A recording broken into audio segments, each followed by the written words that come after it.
It started with a $50 fine. That's all the HOA thought it would take to put him in his place. He was a quiet, hard-working man who liked to fish on weekends. Nothing more, nothing less.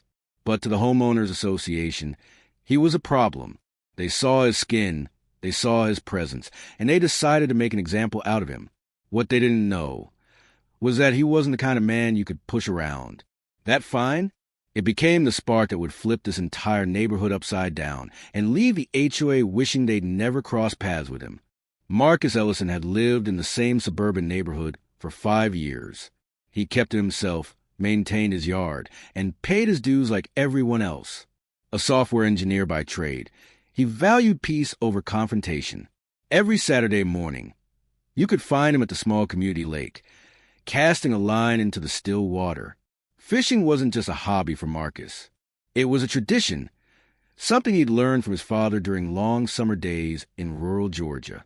It was his way to clear his mind after a stressful week, a ritual that brought him joy and connected him to his roots. The neighborhood was picturesque. Trimmed lawns, manicured hedges, and the faint hum of lawnmowers on Saturday afternoons. But behind the perfectly painted fences, the HOA ran things with an iron fist. They had rules for everything: how tall your grass could be, what color your blinds should be, even how long your holiday decorations could stay up. Marcus never had a problem with them, until the morning he received a letter in his mailbox. It was an official violation notice, unauthorized use of community facilities, fishing without proper clearance. The fine was $50, due immediately. Marcus was confused. He had every right to use the lake. It was listed as a shared amenity for all residents. Yet, somehow, he was being singled out. That was the moment the first seed of suspicion was planted. At first, Marcus thought it had to be a mistake. He called the HOA office, expecting a quick resolution. Instead, he was met with a cold, dismissive voice telling the lake was for approved residents only and that he needed to follow the rules like everyone else. That statement didn't sit right with him. Approved residents. He'd never heard of such a thing. He decided to check with his neighbors. That's when the truth began to show. 2 of his white neighbors admitted they'd been fishing at the same lake for years without any trouble. No fines, no warnings, no approval. Marcus realized this wasn't about fishing at all. It was about him. Over the next month, things got worse. He received 3 more fines, each for different, ridiculous reasons. A non-compliant mailbox, improper placement of his trash cans, even parking too close to the curb. It became clear the HOA was targeting him, and whether they admitted it or not, race was at the center of it. The fishing fine had just been the beginning. Marcus started documenting everything: dates, letters, photographs.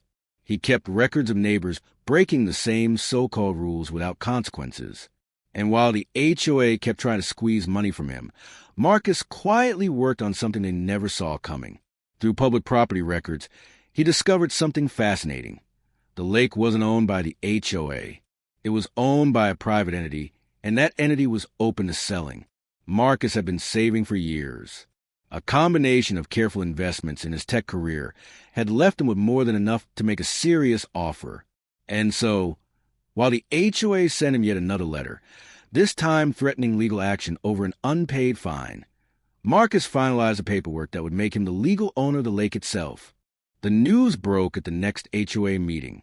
Marcus stood quietly in the back as the president addressed the usual business. Then, when it came time for community concerns, Marcus walked to front and handed the president a thick manila envelope.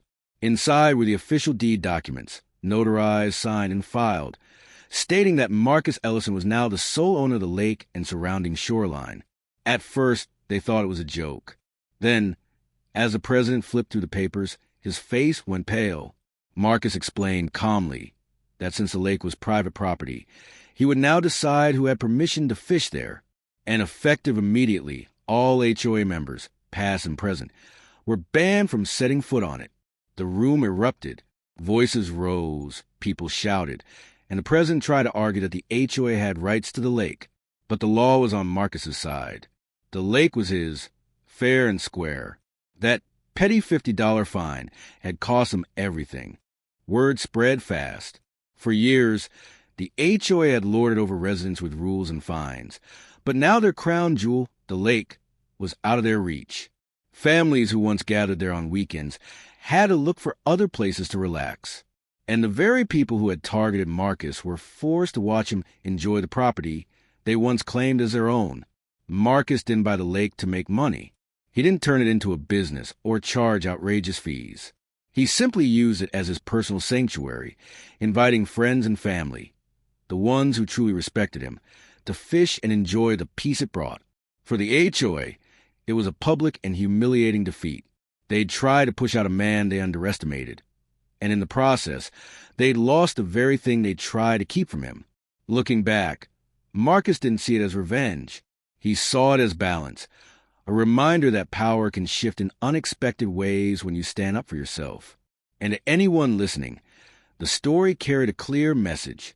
When someone tries to strip you of your dignity, you can fight back, not with anger, but with intelligence, patience, and the power they never saw coming.